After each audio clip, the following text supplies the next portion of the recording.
Le nouveau Focus Sam Square vient de sortir et je l'essaye dans cette vidéo. Hop. Voilà, voilà, voilà. Non. Fallait que je secoue le vélo pour le test, il a été secoué. Pour suivre cette vidéo, j'ai créé des chapitres, donc ça se passe juste en dessous dans le curseur de lecture. Il y aura 4 chapitres. Un premier chapitre où je vais vous présenter le vélo, les composants, le prix, le poids, tout ça. Une deuxième partie où je vais essayer le vélo dans des conditions plutôt randonnée, all mountain. Une troisième partie orientée plutôt mécanique, je vais vous montrer comment changer l'angle de direction, la longueur des bases, tout ça, puisque ce vélo est très modulable. Et une quatrième où je vais attaquer fort avec ce vélo, puisqu'on est dans un bike park aujourd'hui. Et là, on va voir vraiment ses capacités de descente. Est-ce que ça va tenir? C'est parti. Alors on commence par la présentation de ce nouveau Focus Sam Square dans sa version 6.9. C'est le VTT à assistance électrique le plus gros de sa catégorie, fait pour la descente et les sentiers engagés. C'est pour ça qu'on est équipé d'une fourche en 170 mm de débattement, la Fox 38 Factory avec son revêtement Kashima. Vous avez la possibilité sur cette fourche de régler les compressions haute et basse vitesse ainsi que la détente haute et basse vitesse. Amortisseur arrière à ressort, 165 mm de débattement. On est sur le Fox DXH. Souvent, on utilise l'amortisseur à ressort pour les descentes, pour éviter la chauffe de l'amortisseur et avoir un côté plus linéaire de la suspension. Pensez bien que le ressort est adapté à votre poids, souvent par dizaines de kilos. Donc, n'hésitez pas à vous renseigner dans les magasins pour vraiment avoir le bon ressort. Ça, c'est important. Niveau cadre, on est donc sur un cadre 100% en aluminium, mais avec des finitions vraiment bien terminées, puisqu'on est sur des soudures polies sur la douille de direction ainsi que sur le tube de selle. On pourrait presque croire que c'est un cadre en carbone, mais non, on le voit ici au niveau du boîtier de pédalier, les quelques soudures ainsi que sur les bases arrière. Je trouve la finition vraiment très belle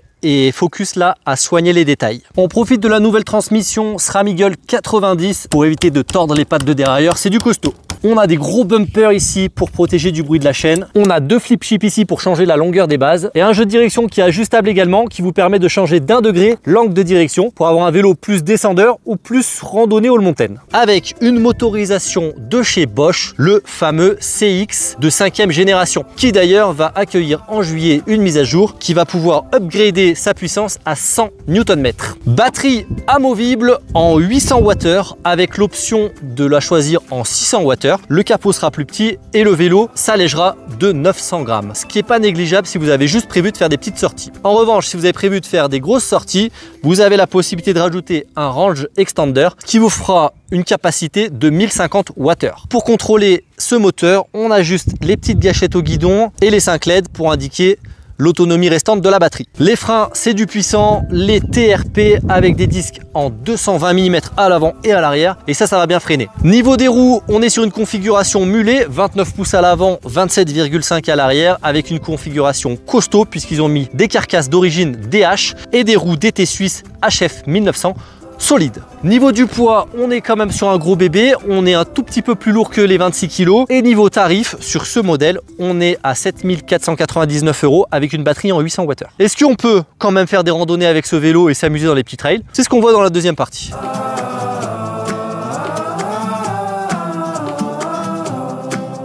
Hop, là ça tourne un peu, ça va super bien, ça roule, c'est facile. Faut juste savoir que là mon vélo je l'ai réglé vraiment pour un usage all mountain qui soit plus facile à piloter. Un petit tronc. Hop. Moteur Bosch, ça fait toujours bien l'affaire. Bonjour. Allez, première descente pour voir ce que ça donne. On va faire bien pour randonneur. Voilà, c'est bon ça.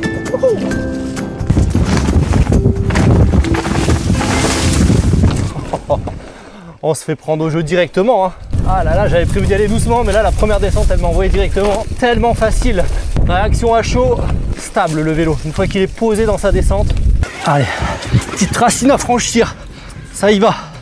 Allez, ça continue. Oh, la suite elle est coriace. C'est une montée impossible là. On va voir si c'est possible. Allez, allez, allez. Hop. La pierre y est. Oh là, ça devient vraiment chaud. Allez. Ah. Ah non, j'y étais, je suis sûr que ça passe. J'avais une bonne trajectoire ici. Attends, je réessaye. C'est mon défi. Celle-là, c'est la bonne. Non, pas la bonne. Voilà. Non, j'y suis là. Le problème, c'est que je suis en train de mettre de plus en plus de boue sur la pierre.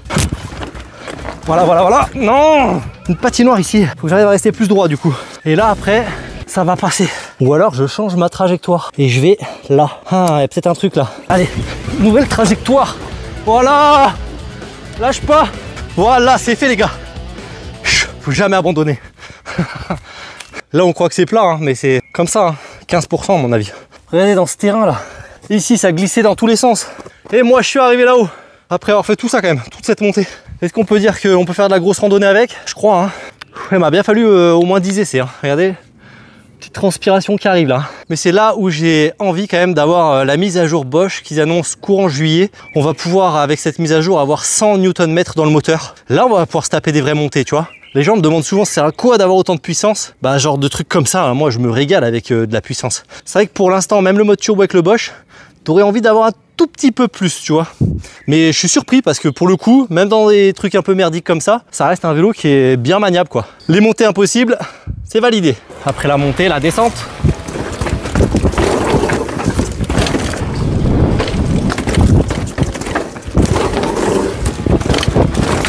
Quadlock m'a envoyé ses produits, ça va être parfait pour ce vélo. C'est un support de téléphone qui se recharge grâce à la batterie de mon vélo. Je commence par enlever la batterie, comme ça j'aurai de la place dans le cadre. Il faut une clé pour déverrouiller et enlever la batterie. Je vous invite à retourner le vélo, ça sera plus simple. Il faut enlever le capot en plastique ici du moteur. Les deux devant ici, les deux derrière ici et une petite vis sur le côté. 5 vis au total. Je peux enlever ensuite le capot.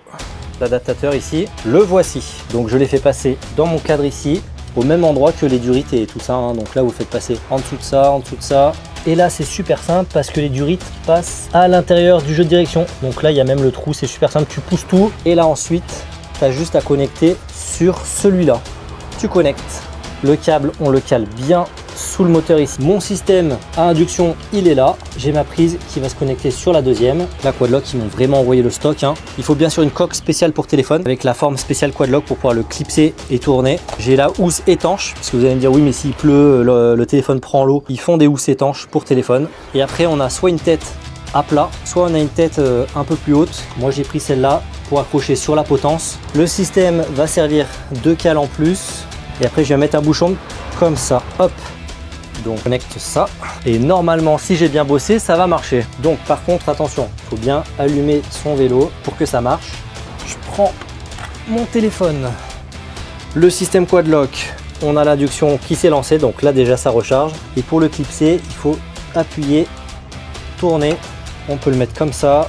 L'appli Bosch tu peux l'orienter dans ton sens et hop t'as tous tes modes, tes km/h, ta carte, tes courbes et voilà. Voilà, en vrai super système, j'avais un petit peu peur de mettre mon téléphone comme ça, mais le système ne bouge pas, vous allez le voir dans la vidéo. Si vous êtes intéressé par tous les produits Quadlock, de toute façon, je mets tout dans la description. Oh, un gros tronc au milieu du chemin. Deux options, dis-moi en commentaire. Est-ce que tu portes ou est-ce que tu passes? Perso, moi je tente. Comprime, je pousse.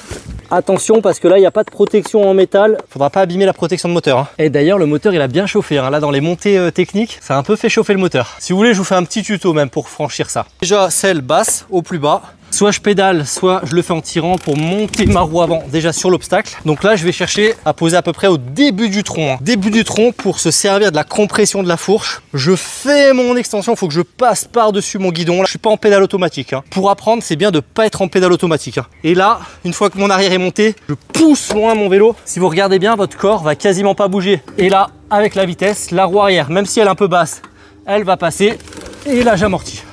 C'est parti en action. Comprime, je pousse. C'est simple. Et tu vois, même avec les 26 kg, ça passe. Nouvelle capacité du vélo validée. Pour ceux qui arrivent à passer normalement, vous faites deux techniques. La première, sur la roue arrière. Hop. Ouh. Et la deuxième. Hop, c'est pas celle-là, attendez. Je plante sur la roue avant et hop, je saute latéralement.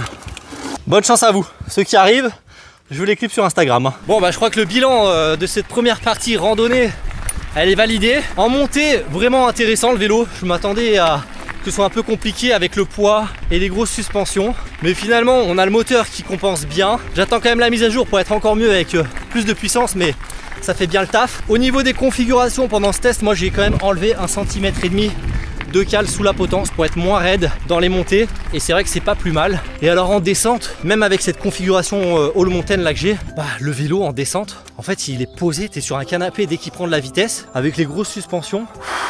Tu voles, tu fais rien, tu prends de la vitesse, limite même avec le poids tu prends bien de la vitesse. Et puis tu as les freins super puissants, donc au moins ils t'arrêtent. Moi j'adore quand les plaquettes passent dans le disque là, que ça fait du bruit là. Et la géométrie est vraiment bien. Voilà, pour le coup ça m'a presque donné envie de passer à la deuxième partie, la mode descente bourrin. Parce que je pense qu'il va être violent ce vélo.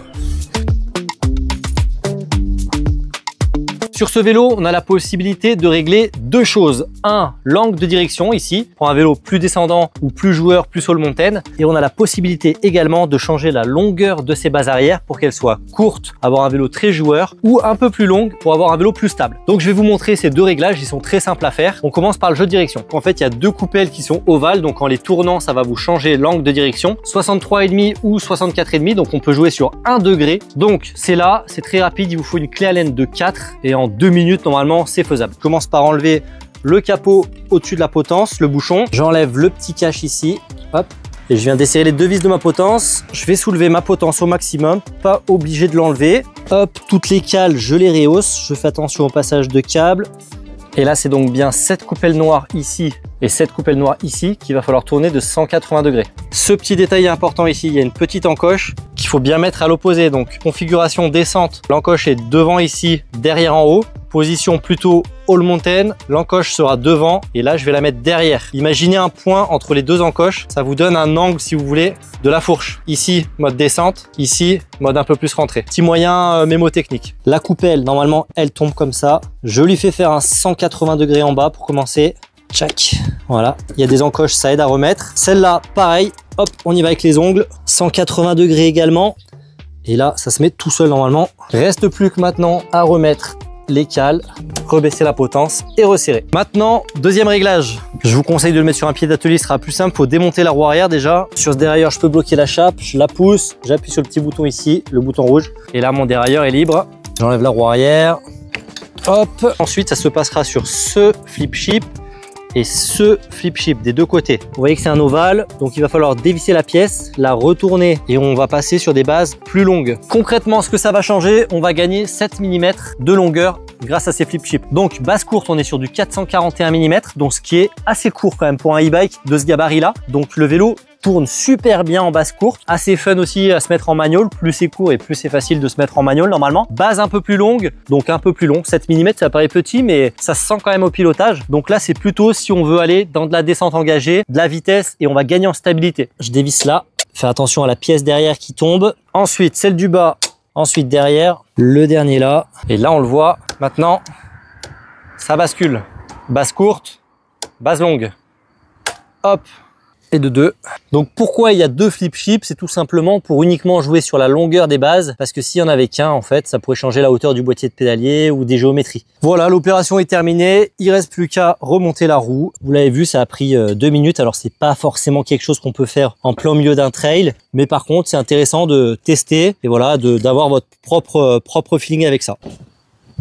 Alors les vélos Focus, ils sont dispo uniquement dans les revendeurs Focus, les magasins et tout ça. Mais moi, je l'ai reçu directement à la maison et je suis surpris de voir tout ce qu'ils offrent avec le package. Par exemple, on a ici une petite housse qui vient se mettre à l'intérieur du cadre pour ranger sa chambre à air, ses outils, de la nourriture. Ça, c'est cadeau. Un garde-boue, tout un kit ici de protection pour son vélo, des autocollants transparents pour mettre sur les bases arrière, sur le cadre et tout ça. Du préventif. Alors le truc que j'ai vu dans ce carnet, alors c'est pas le carnet qui est intéressant, mais c'est plutôt leur système de garantie. Nous vous proposons un prolongement à 10 ans de notre programme de garantie sur tous les cadres e-bike en aluminium et 6 ans sur les cadres en carbone. Donc si vous achetez le vélo, référencez-le, il y a un petit autocollant qui est sur le dessus du cadre, scannez-le et référencez votre vélo, ça c'est important. Autre truc que je savais pas, c'est en cas de chute, si tu te casses la gueule, tu l'éclates ton vélo contre un caillou, là normalement le SAV passe pas. Première année à compter de la date d'achat, ils te font le cadre à 50%,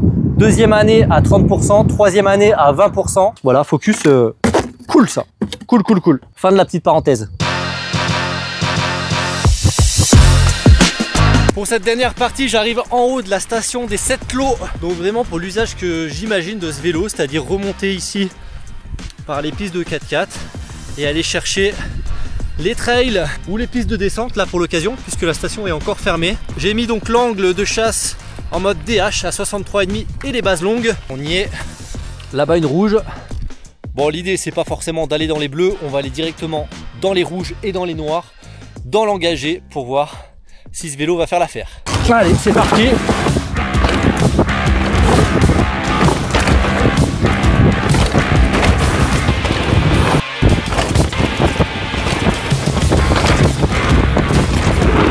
Hop là!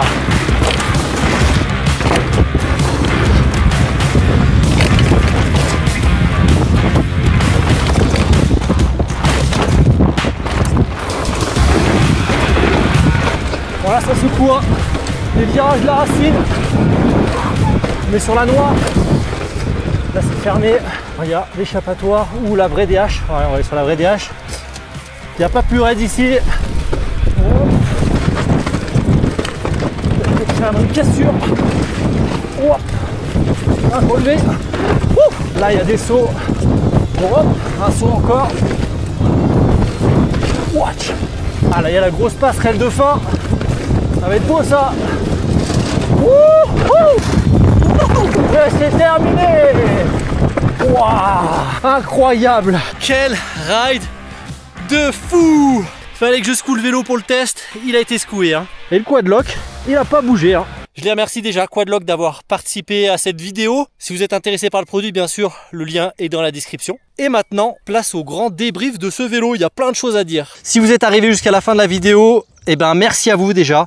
Je vous demande un petit truc, c'est juste de liker la vidéo et de vous abonner à la chaîne. Ça permet pour moi d'aller contacter des marques, de faire des nouveaux essais, d'être crédible dans ces essais. Et bien sûr, dans les commentaires, vous pouvez également me proposer des vélos. Voilà, si vous voulez que je sois votre cobaye, eh ben proposez-moi des vélos à essayer. Maintenant, le grand bilan de ce vélo, qu'est-ce que j'en ai pensé? Il y a eu de la randonnée et il y a eu de la descente. Moi, là où il m'a surpris déjà, c'est en montée. Je m'attendais à quelque chose d'un peu pâteau quand même avec ses 26,5 kg et finalement ça en fait franchement un bon grimpeur. Le moteur Bosch, bon, on le connaît, il est fiable, ça grimpe bien. En plus j'ai vraiment hâte, comme je l'ai dit, d'avoir la mise à jour. Je pense que là il va vraiment grimper. Même là tout à l'heure quand j'étais en mode bike park, j'ai remonté les pistes pour filmer et en fait tu peux monter des trucs bien raides dans les racines et tout, il se faufile de partout. Les préférences pour moi ça a été d'avoir des bases longues, même en mode all mountain.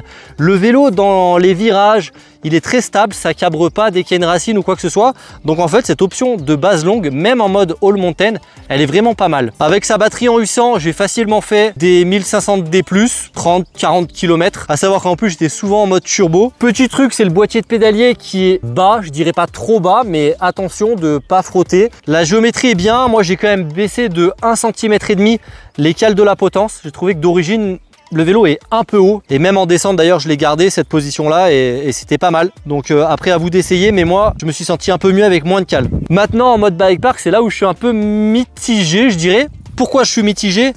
Parce que c'est un vélo qui te permet de descendre partout avec les grosses suspensions, il amortit tout, même là un terrain défoncé avec les racines, ça absorbe tout et c'est très confort, ça c'est top. Avec l'angle de 63,5, tu crains rien, tu es en mode DH. Par contre le poids c'est un peu à double tranchant. Si tu fais un gros saut ou que tu te prends un gros choc, bah ça augmente encore plus le choc des suspensions et on a vite fait de rentrer au fond des suspensions. Donc pour le coup là c'est ce que je vous disais au début de la vidéo, faire attention au ressort. Si vous avez prévu de faire du bike park avec, peut-être prévoir un ressort un peu plus dur, voilà, qui encaissera un peu mieux les chocs. Par contre le matos, bah, il est prévu pour. Les roues elles ont pas bronché, les freins en 220, les TRP c'est une folie, ça freine trop bien. Maintenant le prix 7499 €, c'est élevé mais ça les vaut. Au moins vous achetez le vélo, il n'y a rien à faire dessus, il est quasiment au top. Allez, si vous voulez faire de la grosse rando pour éviter de tirer sur la chaîne, une petite transmission électronique, Focus toujours au top. Un vélo que je conseille fortement si vous avez prévu d'aller en station cet été et même si vous avez prévu de faire de la rando confort, bah c'est un vélo qui fait vraiment le taf. Rendez-vous pour un prochain test. Comme je l'ai dit, pensez à t'abonner, à liker. Ciao.